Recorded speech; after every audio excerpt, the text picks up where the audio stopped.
They hit us on a Sunday morning, December 7th, 1941. Most people know that part. What they don't know is what it sounds like when your best friend drowns inside a ship while you listen from the other side of a bulkhead door you can't open. His name was Danny Kowalski, from Pittsburgh. We'd been stationed together on the USS Oklahoma for 8 months, bunked next to each other, ate together, got drunk together on shore leave in Honolulu. He was 20 years old. I was 21. We joined up together, actually. Spring of 1940. The war in Europe was heating up, but we weren't in it yet. Figured the Navy would be a good gig. See the world, earn some money, maybe learn a trade. Danny wanted to be a mechanic when he got out. Always had grease under his fingernails, always tinkering with something. Pearl Harbor was paradise, or close to it. Warm weather, blue water, Hawaiian girls. We'd go to the beach on our days off. Danny would talk about this girl back home, Katie. Showed me her picture so many times I had it memorized. Brown hair, pretty smile. He was going to marry her when his service was up. Already had it all planned out. The night before it happened, we played cards with some of the other guys. Danny won $12 off me. He was laughing about it. Said he'd buy the first round next shore leave. We turned in around 11. The Oklahoma was moored at Ford Island, right there in Battleship Row. I remember Danny saying something before he fell asleep. Something about how lucky we were. Good assignment, good weather, easy duty. That was Saturday night. Sunday morning, everything ended. I woke up to the sound of explosions. Not close, but close enough. My first thought was that it was another drill. We'd had plenty of those. But drills don't shake the whole ship. Drills don't make that sound, like the world cracking open. Danny sat up in his bunk same time I did. What the hell? Then the general quarters alarm. That's when we knew. We scrambled, pulling on pants, boots, whatever we could grab. Men were shouting, running. The ship was already listing. I could feel it. Something was wrong. We made it up 2 decks before the second torpedo hit, maybe the third. I lost count. The impact threw us both against the bulkhead. My ears were ringing so loud I couldn't hear Danny yelling at me, even though his face was right there, mouth open, veins standing out on his neck. The Oklahoma was rolling, actually rolling. A battleship doesn't roll like that unless something catastrophic has happened. Water was coming in somewhere, lots of water, fast. We ran toward our battle station. That's what you're supposed to do. That's what they train you for. You don't think, you just move to your station. But the corridors were flooding. Dark water rushing up from below, and I mean rushing, like a river. Men were trying to climb up through it, slipping, falling back. Danny grabbed my arm. We gotta go up. She's going over. He was right. The list was getting worse. Maybe 15 degrees already. Equipment was sliding, lockers breaking open. Everything that wasn't bolted down was moving. And the sounds, the screaming of metal, the roar of water, the shouts of men. We changed direction, headed for the nearest ladder up. There were maybe a dozen of us in that passageway. I knew most of them. Jenkins from Oklahoma, Martinez, young kid named Peters who just transferred in 2 weeks ago. That's when the lights went out. Complete darkness, the kind that makes you forget which way is up. And then emergency lights kicked in, those dim red bulbs that make everything look like hell. Maybe it was hell. Maybe we'd already died and just didn't know it yet. The ship rolled further. 30 degrees now. Walking was climbing. The water was up to our knees and rising fast. Cold water. I don't know why that detail stuck with me, but it did. The water was so cold. Keep moving, someone was shouting. Maybe me, maybe Danny. We got to the ladder. Men were jamming up, trying to climb, slipping on the wet rungs. The ship groaned. That's the only word for it. A sound like a dying animal. Metal tearing somewhere below us. Danny was right behind me. I could feel his hand on my back, pushing me up. Go, go, go! I climbed, made it up one deck. The hatch was open and men were pouring through. The list was worse now. Had to be 45 degrees. The Oklahoma was capsizing. A battleship, 30,000 tons of steel, and she was turning turtle like a toy in a bathtub. I got through the hatch, turned around to help Danny up.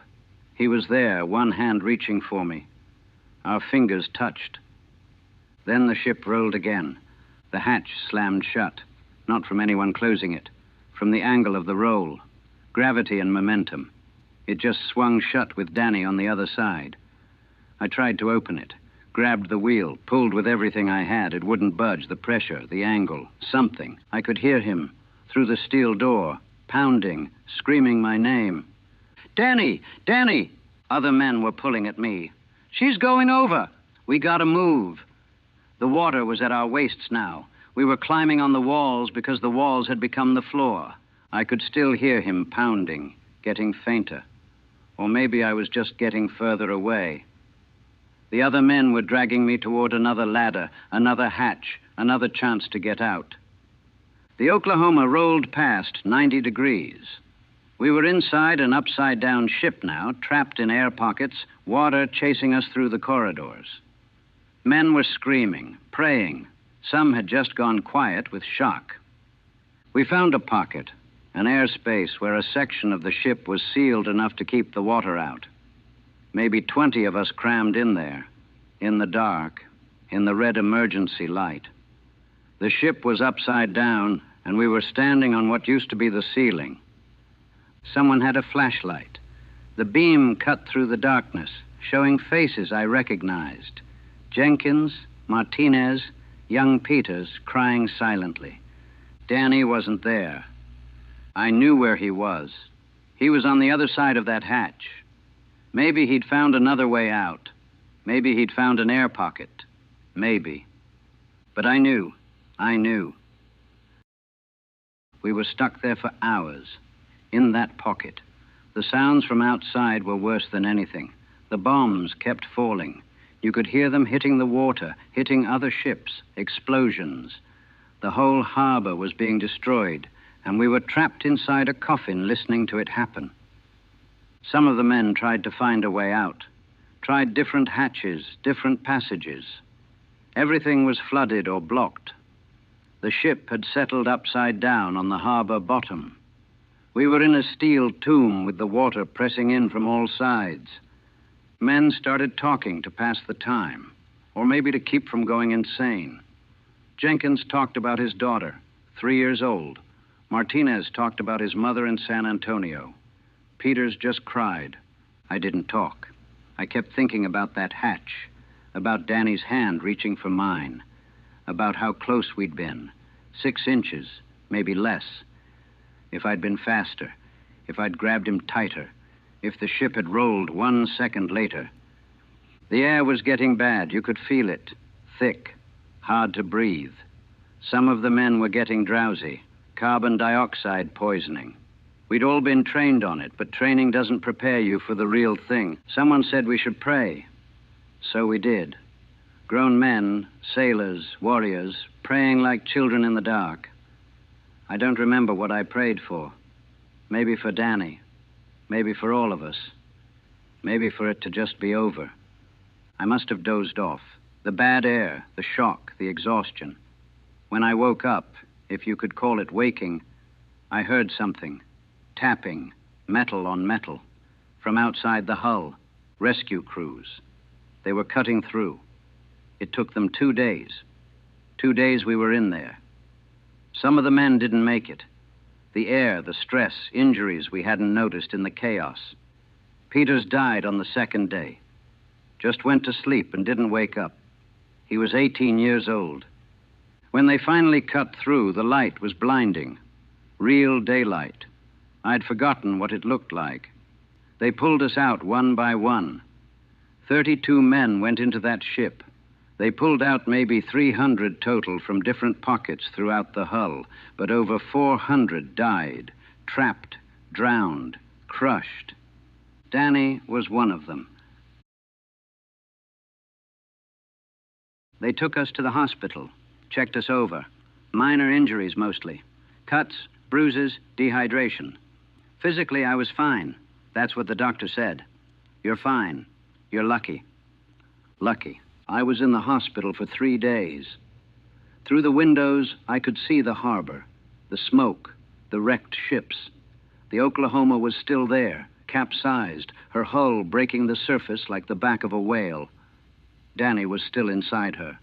They held a memorial service on the 10th for all the men who died. I sat there in my dress whites, listening to the chaplain talk about sacrifice and honor and duty.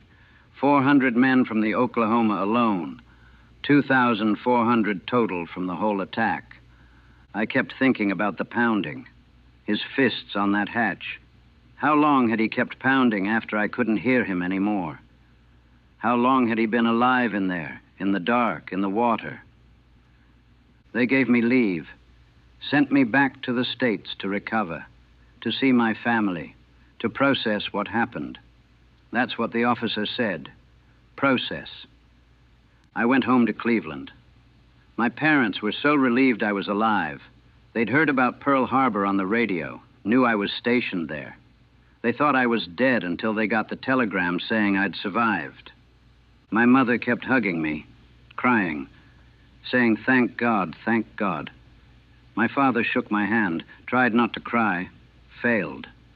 They wanted to know everything. What happened, how I got out, if I was okay. I couldn't tell them, couldn't explain. How do you explain what it sounds like when your best friend dies on the other side of a door you can't open? How do you explain that you're only alive because of 6 inches and 1 second of timing? I tried to write to Danny's parents, tried 4 times, threw away every letter. What was I supposed to say? I'm sorry I couldn't save your son.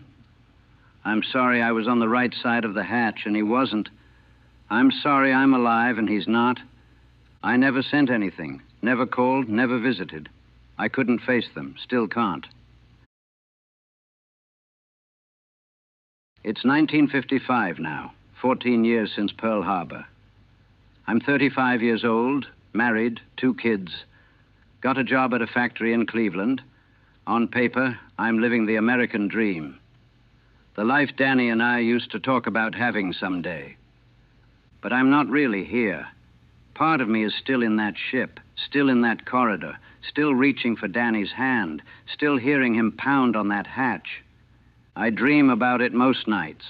Sometimes it's the same memory, the hatch closing, his hand pulling away. Sometimes my mind makes up new horrors. I see him in the flooded compartment, trying to breathe water. I see him in the darkness, alone, knowing he's going to die. I see him giving up. I don't know which version is worse. The real memory or the ones my imagination creates. My wife knows something's wrong. She's not stupid. She sees me staring at nothing, sees me flinch at loud noises, sees me on the nights I can't sleep and just sit in the dark. She's asked me about it. I can't explain. How do you explain survivor's guilt to someone who's never experienced it? I went back to Pearl Harbor once, 1950, 5 years after the war ended. The Oklahoma was gone by then, salvaged, scrapped. Ford Island looked different, rebuilt, cleaner, like it never happened. But I could still see it, the smoke, the capsized hull. I stood there on the dock and I swear I could hear it, the pounding, Danny's voice. "Help me, please, don't leave me." I left after an hour. Haven't been back since. Won't go back. People ask me about Pearl Harbor sometimes. When they find out I was there, they want to hear about the attack, the heroism, the day of infamy. They want a story that makes sense, that has meaning, that proves something about America or courage or sacrifice. I don't have that story. What I have is this. I survived because of luck, because I was 3 feet ahead of my best friend when the ship rolled, because a hatch closed between us, because I climbed faster or he climbed slower, or some combination of random chance that put me on the living side and him on the dead side. There's no honor in that, no courage, no meaning. Danny wanted to marry Katie, wanted to fix cars in Pittsburgh, wanted to have kids and grow old and live a normal, boring, beautiful life. He was a good person, better than me. He didn't deserve to drown in the dark while I got out. But that's what happened. That's what war is. It's not the heroic stories they tell. It's not the monuments and memorials. It's Danny's hand reaching for mine and coming up 6 inches short. It's the sound of him pounding on that hatch, getting quieter, then stopping. It's me, alive, carrying that sound with me for 14 years. I read an article once about the Oklahoma. Said they recovered the bodies when they salvaged her. Said they gave them proper burials. Said Danny's buried in some military cemetery in Hawaii now. I've never visited. Can't bring myself to. Because he's not really there in that grave. He's still in that corridor. Still reaching. Still pounding. And I'm still on the other side of the hatch. Still pulling. Still failing. People see the medals. Here I was at Pearl Harbor. And they call me a hero. They shake my hand. Thank me for my service. They don't know. They can't know. There were no heroes on the Oklahoma that day. Just men trying not to die. And most of them failed. I survived Pearl Harbor. But Danny didn't. And every day I wake up in this life he should have had, I die a little more. The water didn't kill me that morning, but I'm drowning anyway. Have been for 14 years. Will be for the rest of my life. Some men came home from the war with Purple Hearts, some with missing limbs. I came home with Danny's ghost, with the sound of him dying while I lived, with the knowledge that 6 inches is the difference between everything and nothing. That's what I brought back from Pearl Harbor. That's what I carry. Not pride, not honor. Just guilt and grief and the eternal sound of pounding on a hatch that never opens. People say I'm lucky I survived. They're wrong. The lucky ones are the ones who didn't have to listen to their best friends die. The lucky ones are the ones who don't have to keep living with it afterward. Danny died on December 7th, 1941, inside the USS Oklahoma. I've been dying ever since, one day at a time, one memory at a time, one unanswered pound on that hatch at a time. They say time heals all wounds. They're wrong about that, too. Some wounds just learn to hide better. Some sounds never stop echoing, and some hatches never open, no matter how hard you pull.